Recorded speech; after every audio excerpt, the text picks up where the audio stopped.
Hello, everybody. I am John O'Loughlin. Welcome to my channel. It's called McDuff Lives. And this morning, I wanted to share with you my thoughts on what appears to be either a genuine leak of a confidential RAND Corporation document or a fake RAND Corporation document that still is significant. And our friend Johan, who has sent me these, is from Sweden, and these leaks come from Sweden. I'm not a Swedish speaker, and I'm not familiar with the sources, so I can't make any judgments myself about what a lot of people might get distracted with, and that is this genuine or is it not genuine RAND Corporation material?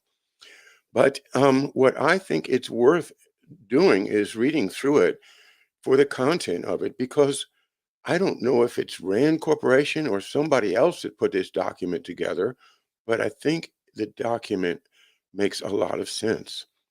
And so, therefore, I'm going to start the show without trying to sort out whether it's genuine or not. It certainly could be genuine. It could be a genuine confidential document they don't want anybody else to see. And after I read it, I think we'll go into the question of is it genuine or not?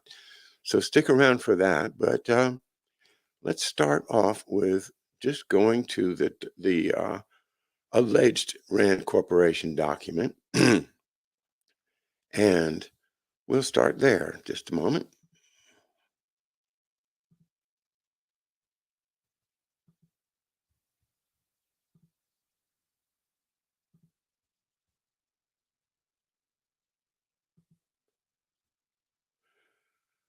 All right, let's see. I think you can see that on the screen there.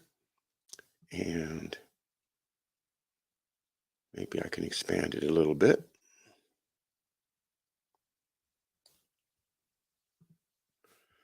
Okay, so the source of the document is a Swedish website called Swebb TV, SWEBB TV. And I'm not familiar with it. But again, the reason that I'm taking this opportunity to read it is because I think we need to consider the content of it. Okay. And oh, Corky, hi. Hey, everybody. A word about Harley. He had to cancel at the last minute. Something came up. We are going to reschedule him for Thursday, I believe. But I'm not preempting Harley to do this. Far from it. Because of Harley's schedule interruption, I have just decided to go ahead with this, basically my own idea, which is why I call it Mindfields.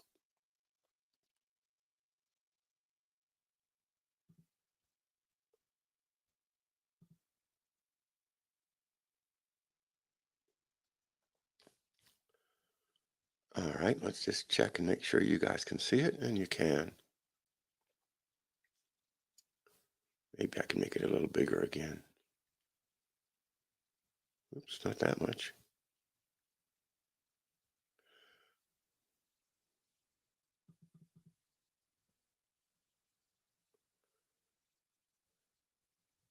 All right, let's see if this will do. Okay, it says January 25th, 2022, and it's important to note the date that this is approximately 1 month before the Russian invasion of Ukraine.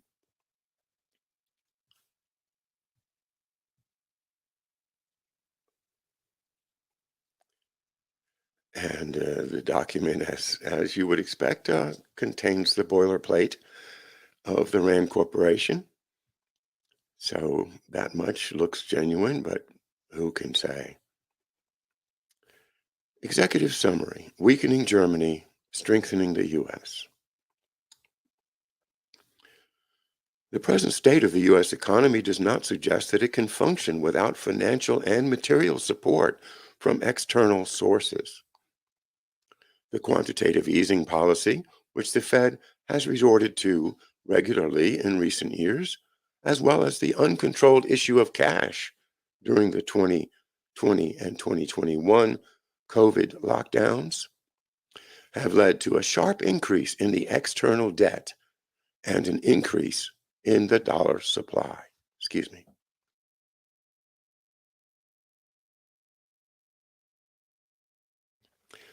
Pardon me, I keep thinking I'm past this cold and then I start talking and there it is again. Excuse me for that.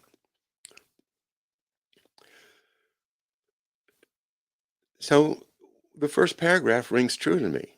The present state of the U.S. economy is bad, isn't it? It's bad. Look at all of this debt. And then we printed dollars, you know. So how is it that our gas price is still fairly okay? How is it that our inflation is here, but it's, as President Biden said yesterday, it's you. The proof is in the eating, not in the pudding, whatever that means. But the idea of our economy being in bad shape, it's not the worst it's ever been, but it doesn't look good. So I agree with that. That it does not suggest it can function without financial and material support from external sources. Well, excuse me, but that's the way it always has been. If you go back to the first generation in which we became an empire, which is the generation of President McKinley, um, his assassination, President Roosevelt, um, you find that our policy was militarily set by a man named Alfred Thayer Mahan, Mahan. And he said, you know, the capitalist economy cannot be stagnant. It can't stand still. It has to grow out and grab more resources. That's the way it works. So the idea that America started as the idea of an independent new nation that would build its manufacturers, as we've been learning from the reading of Anton Chaikin yesterday, that it would build its own internal industry and that it would supply its own necessities. That gradually was pushed aside. That what the Schiller folks and others call the American plan was shoved aside in favor of imperialism. But imperialism, by its very nature, has to go out and grab more resources. So this is nothing new. Next, the quantitative easing policy, which the Fed has resorted to and regularly in recent years. That is, the Fed is simply just printing money and creating a debt from corporations that corporations may never have to pay because they're going to extend it and extend it and extend it as they've been doing. So what are we up to? 25 trillion now? It's just unbelievable. Okay, so you have to keep growing, right? I agree with that. And then the uncontrolled issue of cash during the lockdowns, you know, trillions of dollars. Well, that's all fine with me. I agree with that first paragraph entirely. The continuing deterioration of the economic situation is highly likely to lead to a loss in the position of the Democratic Party in Congress and the Senate in the forthcoming elections to be held in November 2022. Well, that makes sense too, doesn't it? Certainly, that's the attack the Republicans are launching, and that's the attack that Trump is launching. And that resonates, you know. If they can frighten enough people about the abortion issue or frighten enough people of Orange Man, then perhaps the Democrats can salvage it. But it's all about using fear and not logic and not sensible economic policy, but fear. Excuse me again.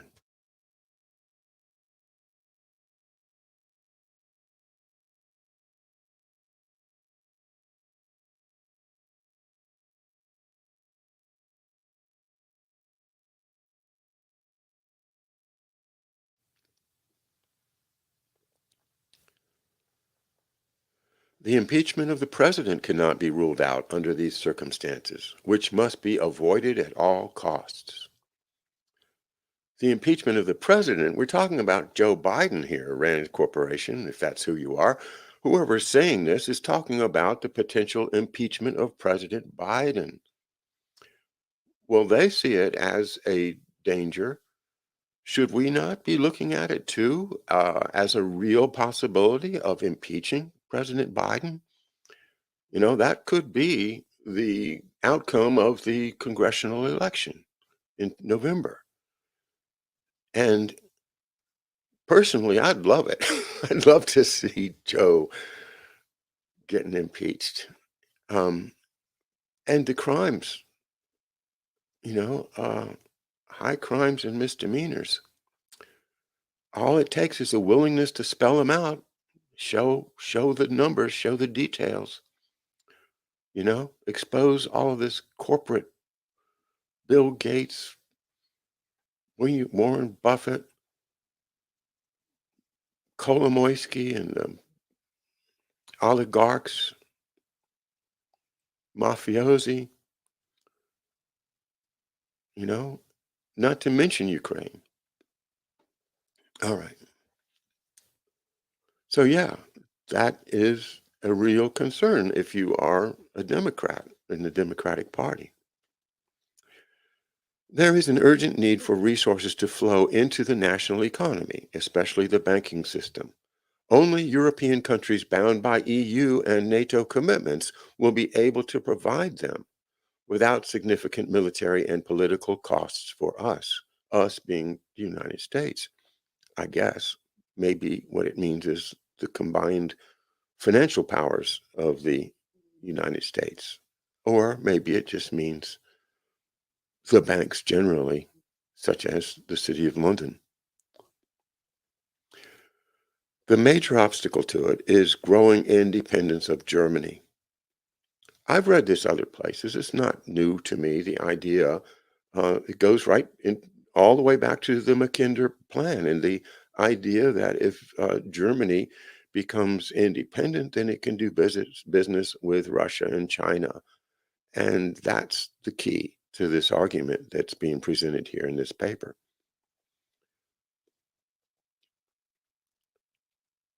Although it is still a country with limited sovereignty, true, for decades it has been consistently moving toward lifting these limitations and becoming a fully independent state. This movement is slow and cautious, but steady. Extrapolation shows that the ultimate goal can be reached only in several decades. However, if social and economic problems in the United States escalate, the pace could accelerate significantly. An additional factor contributing to Germany's economic independence is Brexit. With the withdrawal of the UK from the EU structures, we have lost a meaningful opportunity to influence the negotiation of cross governmental decisions. Once again, who is we? It seems like the UK is part of the we. So is the UK and the Democratic Party and Wall Street, is this all the we that we're talking about? We're certainly not talking about the average American citizen. It is the fear of our negative response, which by and large determines the relatively slow speed of those changes. In other words, if they change too fast, we will whoop them. If one day we abandon Europe, there will be a good chance for Germany and France to get a full political consensus. I guess that means sovereignty. Then Italy and other old Europe countries, primarily the former ECSC, I think that's the coal and steel community, the beginnings of the European Economic Community, which became the EU. The former ESCE members, the originals, may join it on certain conditions. Britain, which Britain, which is currently outside the European Union, will not be able to resist the pressure of the Franco-German duo alone. If implemented, this scenario will eventually turn Europe into not only an economic, but also a political competitor to the United States. In other words, the United States needs Great Britain. Great Britain is our key to controlling the EU. And when we talk about the interests of the United States, we include the interests of the UK. That's the attitude of this writer. Besides, if the US is for a certain period engulfed by domestic problems, the old Europe will be able to more effectively resist the influence of the US-oriented Eastern European countries. Well, we're talking about Ukraine, Poland, the East European countries that formed the basis of the servitors, the usually Jewish, but sometimes non-Jewish, descendants of Ukrainians and other East Europeans that have been brought over here in large numbers, secretly, documented in books like Blowback by Christopher Simpson, which I find to be a more and more useful text as time goes on. But these people are British agents. They're agents of the British financial system, my opinion. And yes, that goes for people like Barr and Blinken and people whose heritage is Eastern European, whether Jewish or not,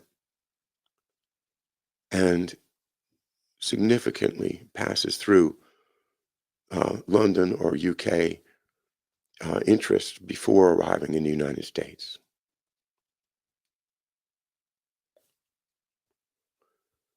All right, page 4.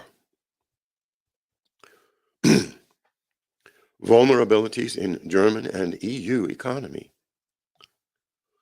An increase in the flow of resources from Europe to US can be expected if Germany begins to experience a controlled economic crisis. The pace of economic development in the EU depends almost without alternative on the state of the German economy.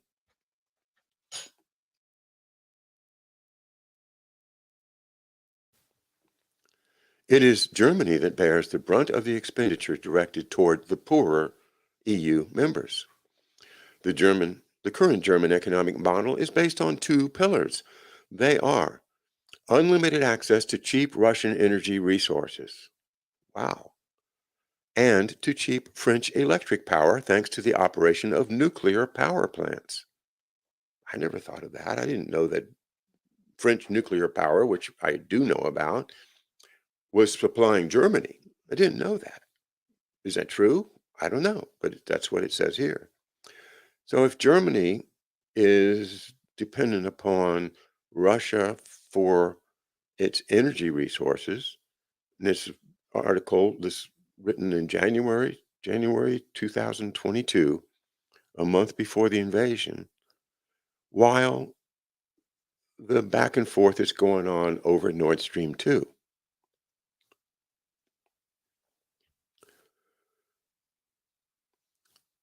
Halting Russian supplies can well create a systemic crisis that would be devastating for the German economy and indirectly for the entire European Union.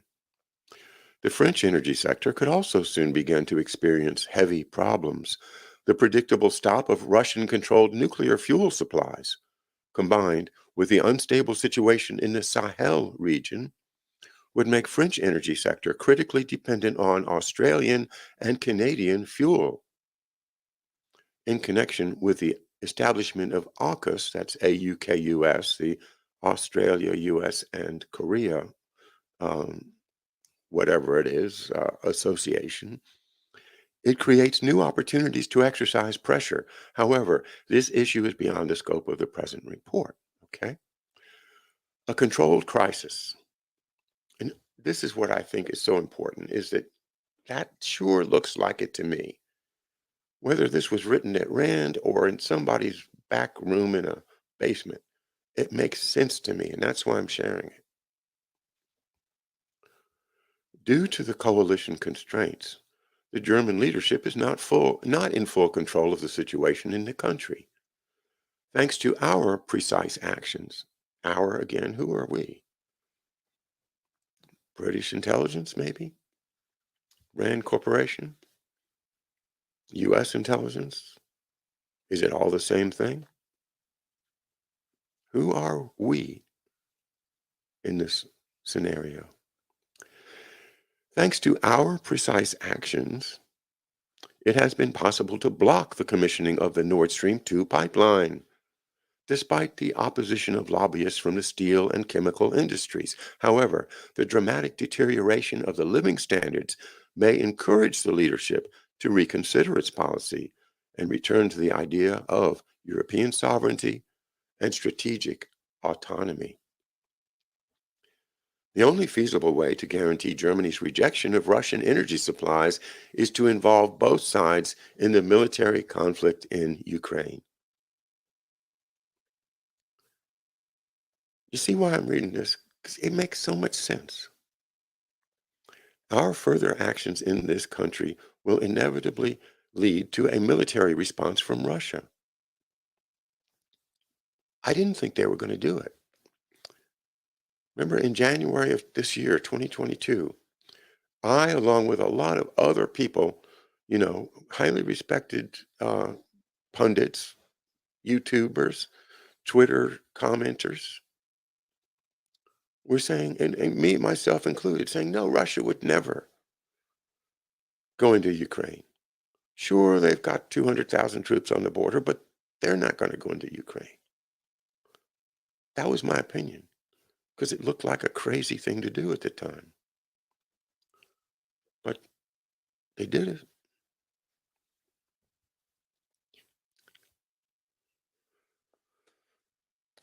Our further actions in this country will inevitably lead to a military response from Russia.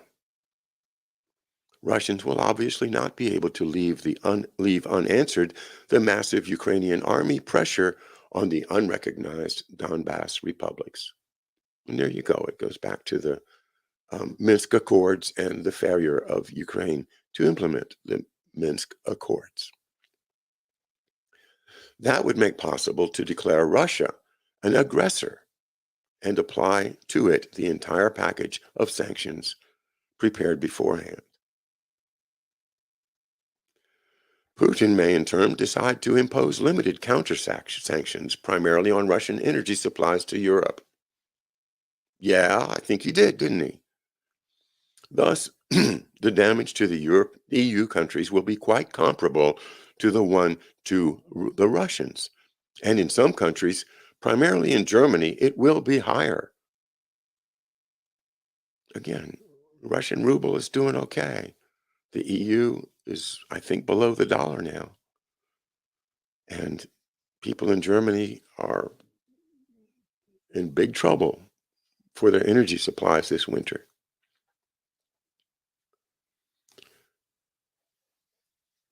Our further actions in this country will inevitably lead to a military response from Russia. Thus, the damage to the EU countries will be quite comparable to the one to the Russians, and in some countries, primarily in Germany, it will be higher. The prerequisite for Germany to fall into this trap is the leading role of the Green parties and ideology in Europe. The Green parties.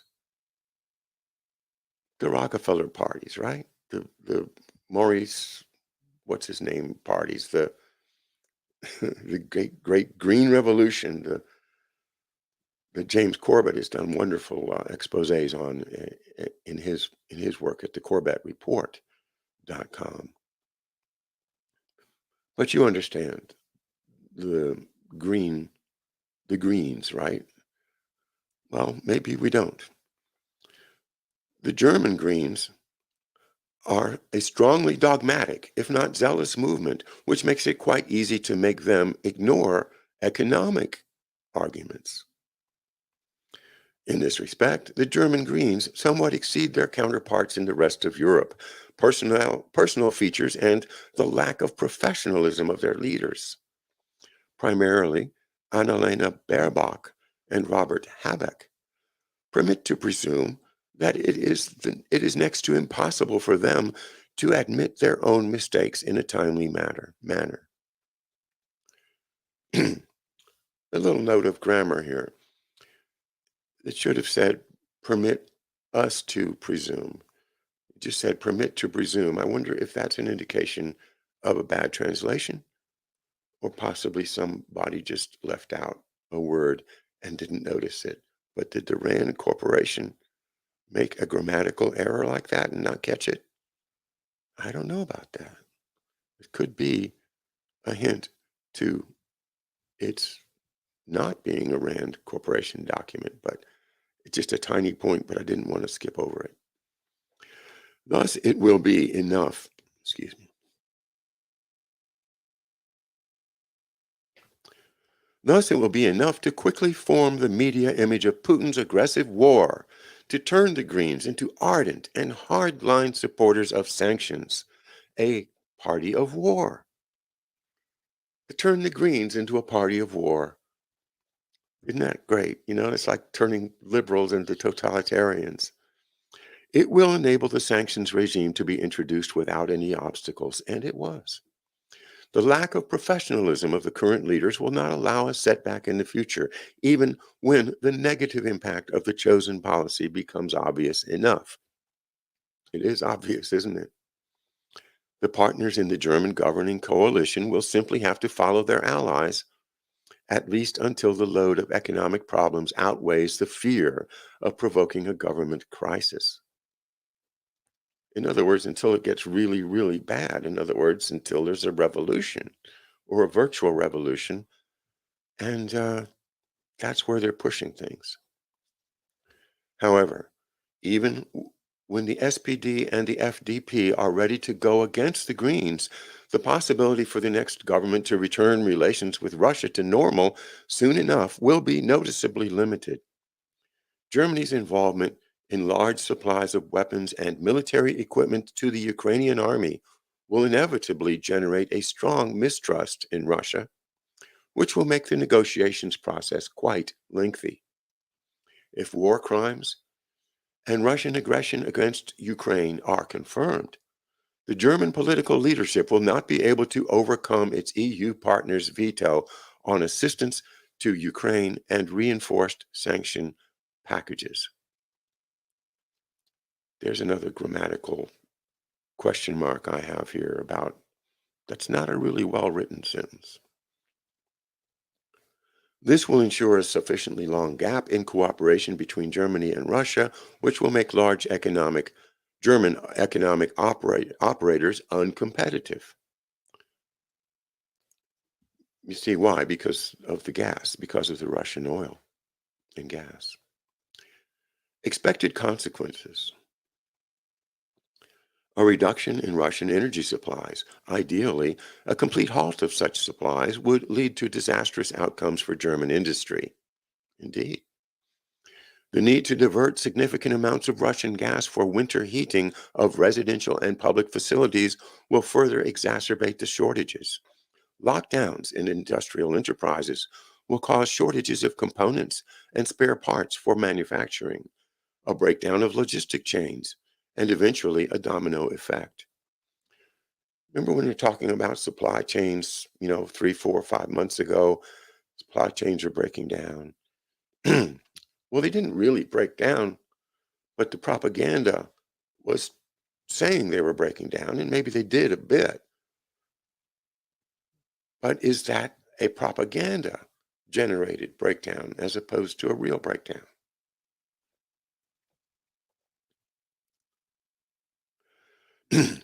A complete standstill at the largest in the chemical, metallurgical, and machine building plants is likely, while they have virtually no spare capacity to reduce energy consumption.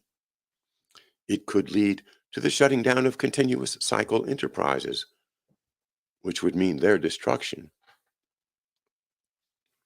The cumulative losses of the German economy can be estimated only approximately. Even if the restriction of Russian supplies is limited to 2022, its consequences will last for several years, and the total losses could reach 200 to 300 billion euros. Not only will it deliver a devastating blow to the German economy, but the entire EU economy will inevitably collapse. We're talking not about a decline in economic growth pace, but about a sustained recession and a decline in GDP only in material production by 3 to 4% per year for the next 5 to 6 years. Such a fall will inevitably cause panic in the financial markets and may bring them to a collapse.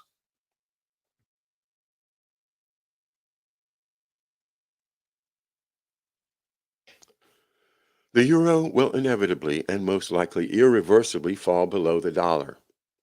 That's what they say, according to this, was written in January 2022.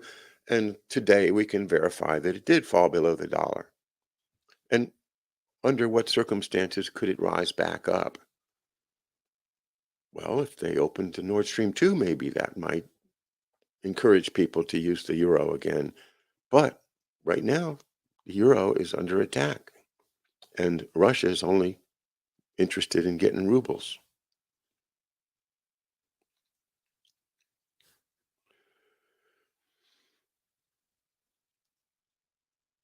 The euro will inevitably and most likely irreversibly fall below the dollar. A sharp fall of euro will consequently cause its global sale. It will become a toxic currency, and all countries in the world will rapidly reduce its share in their forex reserves. This gap will be primarily filled with dollar and yuan. Another grammar problem. This gap will be probably will be primarily filled with dollar and yuan. Why don't they put it dollars and yuan? Maybe there's a tradition of considering dollar a plural word sometimes, but I don't think so. Another inevitable consequence of a prolonged economic recession will be a sharp drop in living standards and rising unemployment, which will entail the exodus of skilled labor and well-educated young people. There are literally no other destinations for such migration other than the United States today. A somewhat smaller but also quite significant flow of migrants can be expected from other EU countries. The scenario under consideration will thus serve to strengthen the national financial condition both indirectly and most directly. In the short term, it will reverse the trend of the looming economic recession and, in addition, consolidate American society by distracting it from immediate economic concerns. This, in turn, will reduce electoral risks.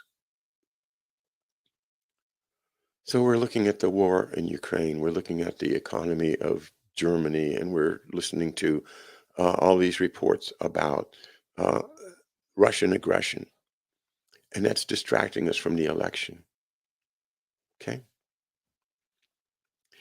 In the medium term, 4 to 5 years, the cumulative benefits of capital flight, reoriented logistical flows, and reduced competition in major industries may amount to US dollars 7 to 9 trillion.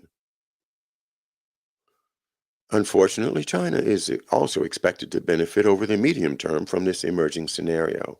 At the same time, Europe's deep political dependence on the US allows us to effectively neutralize possible attempts by individual European states to draw closer to China.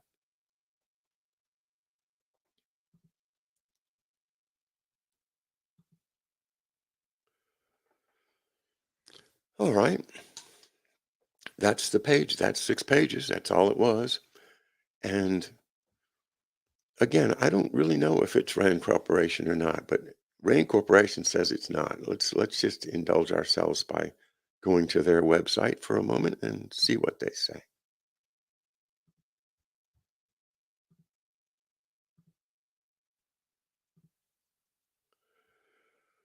Fake RAND report on quote weakening Germany unquote for release Wednesday, September 14th, 2022. A supposedly leaked RAND report about a bizarre U.S. conspiracy to weaken Germany is fake.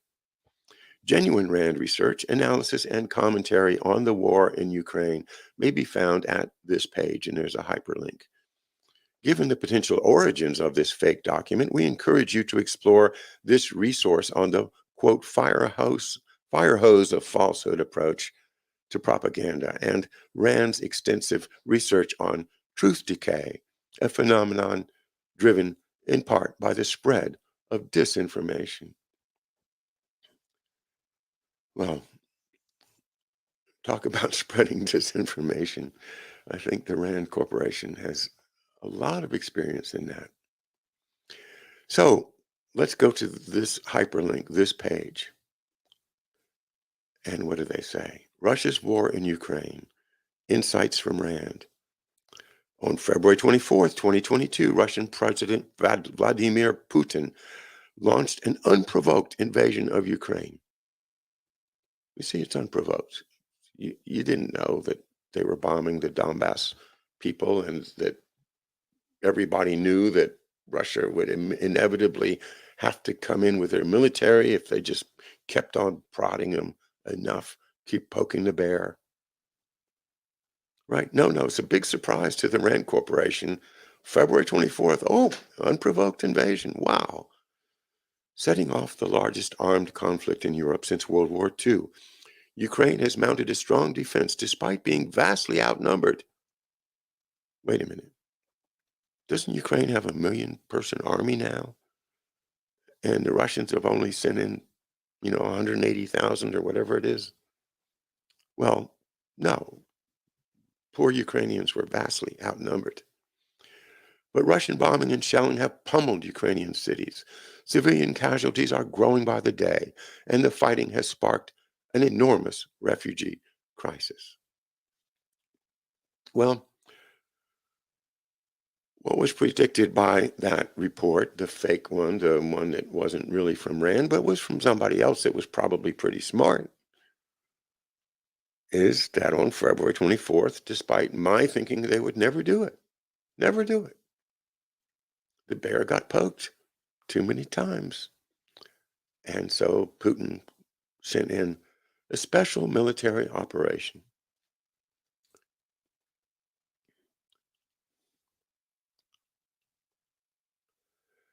Now, apropos of that, let me share with you a report from Garland Nixon, our good friend, who quoted from Russia Today, editor-in-chief, as follows, quote, and this is stated yesterday, so it's very, very current statement, quote, judging by what is happening and still about to happen, this week marks either the eve of our imminent victory or the eve of nuclear war, unquote. So isn't that an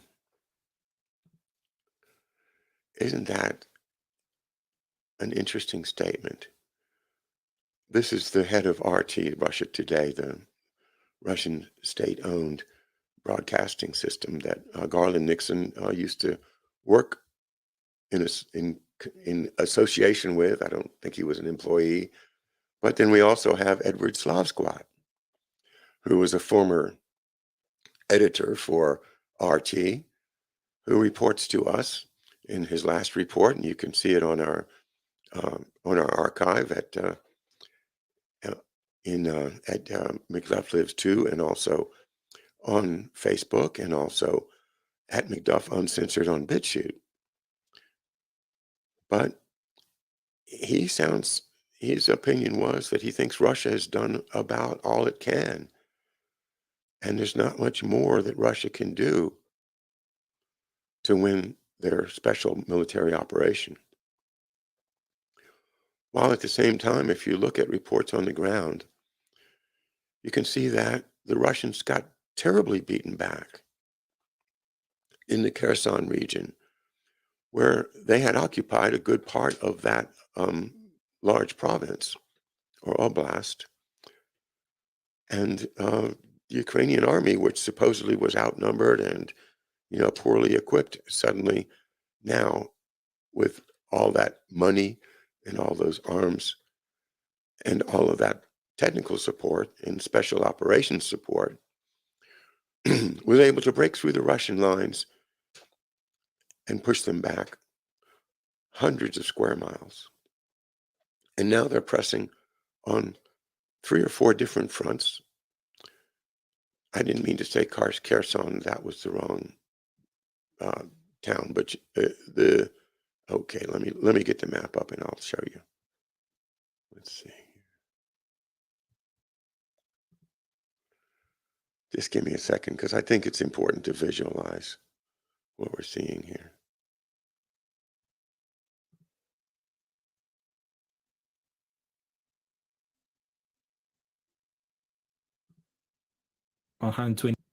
The rockets, a lot of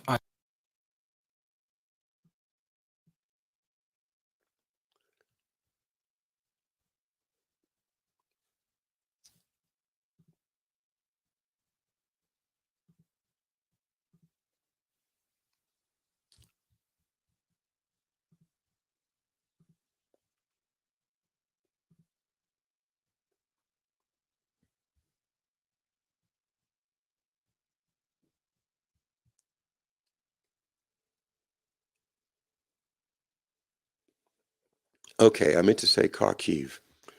And if you look at this map, the red area is occupied by the Russians or their allies of the Donetsk People's Republic or the Luhansk People's Republic. And those areas have started to shrink. And if you go to the top of the red area, to the left of that is a large blue area, which was recently taken by the Ukrainian army from the Russians.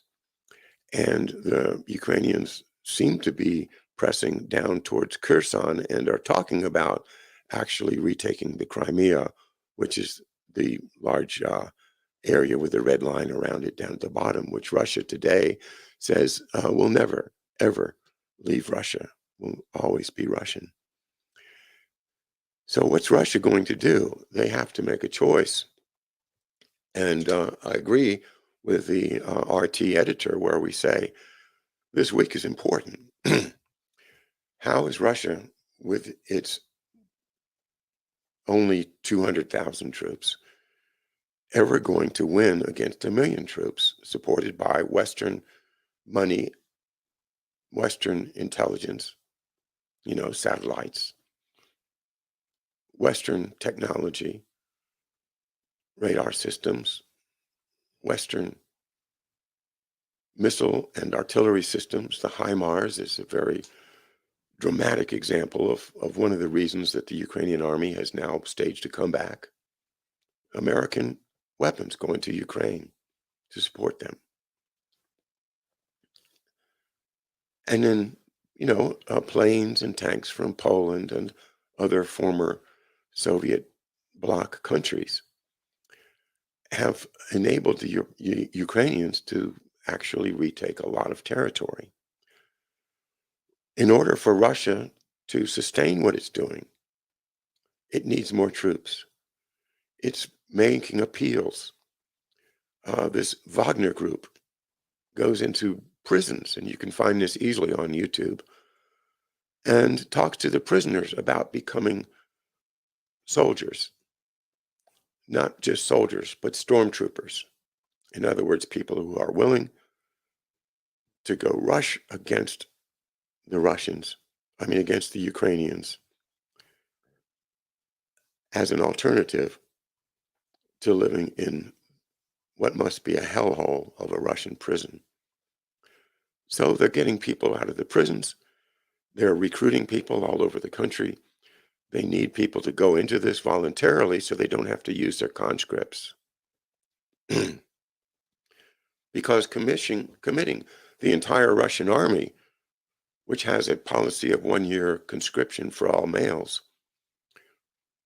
that would significantly up the stakes for NATO to come in and then to open up a new front, say, in the Baltic states. Lithuania seems to be quite willing to support a NATO operation. Estonia, maybe even Poland. where these countries would then invoke the NATO pact and World War III would break out. So back to the beginning, January 2022, the way for the US and the British Wall Street, City of London combination, the we of this document, the us of this document, to survive the hits they've taken from quantitative easing, from printing money, from the lockdowns, and everything else that was cited, is basically to destroy the economy of Europe, to destroy the economy of Germany and Europe, in order to keep them from associating with Russia. And the method to do it is the invasion of Ukraine by Russia, which I never thought they would do. But it's now been done. And this war is real. And thousands and thousands and thousands of people are dying, and dying daily, because of some great power moves to sustain the old Wall Street, City of London, Fed Reserve economy through the folly of printing money, the folly of failing to regulate the banks and force them, as our friends at Schiller and LaRouche have been constantly saying, into a bankruptcy procedure to get rid of this bad paper that's driving these horrible, bad decisions.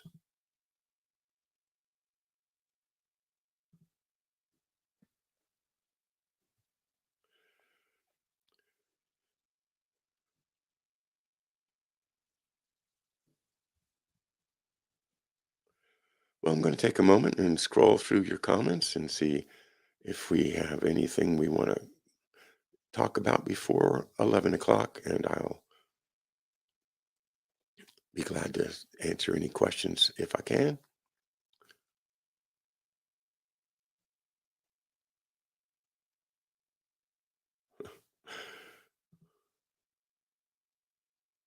Oh, thank you, Clayton. And all the best to your horses. Hope you'll give them a special treat or a pat on the cheek from me. Deborah Johnson, how are you? Good to see you. And Taz is here. Haven't seen you in a while. Harry, Corky, Brightmore, Razvedka. Yeah, impeached and convicted. I like your thinking on that, buddy. 2/3 majority. Why not? Why can't we do business with Russia? Well, because we can't. If we did, then the sky would fall. The Russians would win. They'd get more business than our dinosaur corporations would get, my opinion.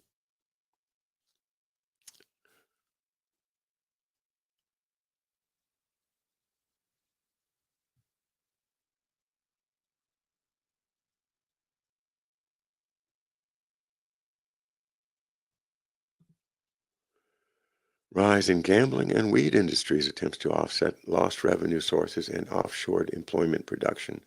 That makes sense to me. What accounts for the explosion of medical marijuana other than greed? And you notice those strains that they sell, they're all patented. They have all got the chemical diagrams, patented. And the old days of hippie sourced weed are numbered. They're almost gone as the real economy comes in. and finances these things to their own benefit. Yeah, good point.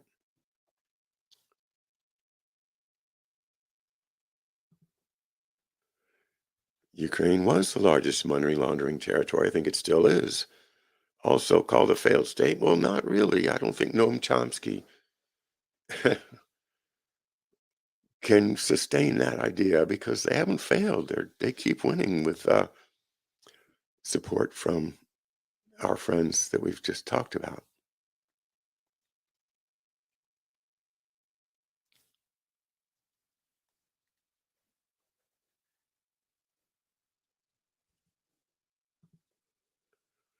Tyro, hi, how are you? John, this sounds to me like a document written by liberation Marxists.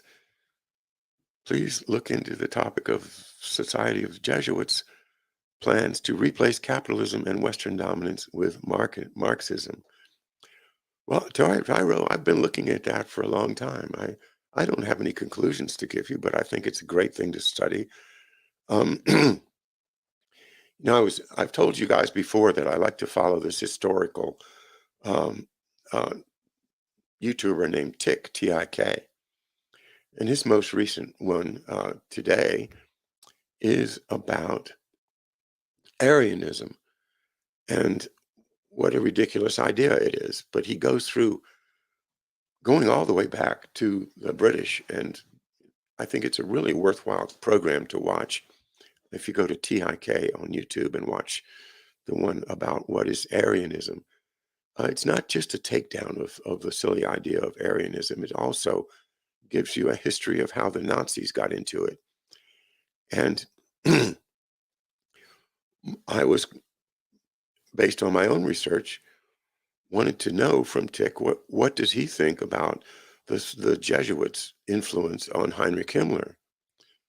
And I'm looking forward to getting an answer to that because I do think that there is significant Jesuit influence in a lot of what's going on. So you make a good point. I'd like to know more about that myself.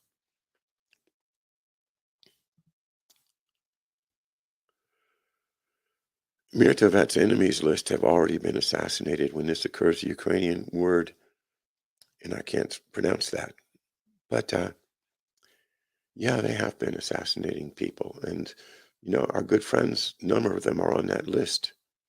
Scott Ritter's on the list, Harley's on the list, Helga Zepp-LaRouche is on the list.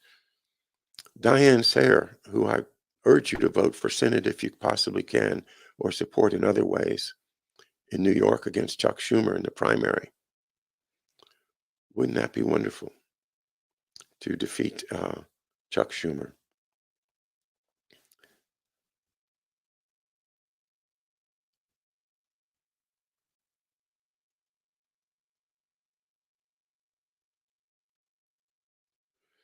Yeah, Mirtovets is notorious now. You should look at Scott Ritter's comments on it. He's very, very forceful in condemning the idea of a blacklist and how creepy is it. It's associated with the way the Nazis looked at Aryanism and these Ukrainian Azov privy sector, I guess, these right-wing people do think of themselves as the higher of a number of races of humanity. And they do look at Slavs as a lower race. And they do have the willingness to exterminate, as they proved in World War II. So this Mirtovets is very serious. If you're not aware of it, please look into it. They want to kill people just because of what they have to say, just because of what they think.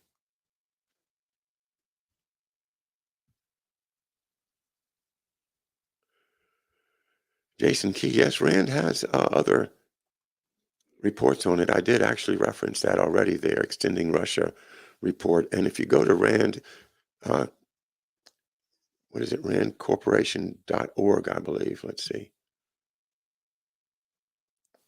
No, just rand.org. and just go through their Russia and Ukraine material. They've got some really interesting essays in there, but none of them are inconsistent with the one they claim is fake. So, good grammar or not, the essay makes sense to me. And for that reason, I've shared it today. And I urge you all to think about, is this not a Wall Street, City of London financial deal to create circumstances where Russia had to invade, where they did invade, and now we've got the change situation in which Europe and the Green Party aspect of it is huge, will support impoverishing itself in order to defeat the Russians in Ukraine, thinking they're doing good, when in fact, they're destroying their own economies. All right, thanks everyone. I appreciate your being with me, and I will see you again tomorrow. Harley Schlanger will be back. We're trying to reschedule him, and I'll get word out as to when he'll be back. Hopefully, he'll be back on Thursday if I can line that up. And that's it for today. Bye now.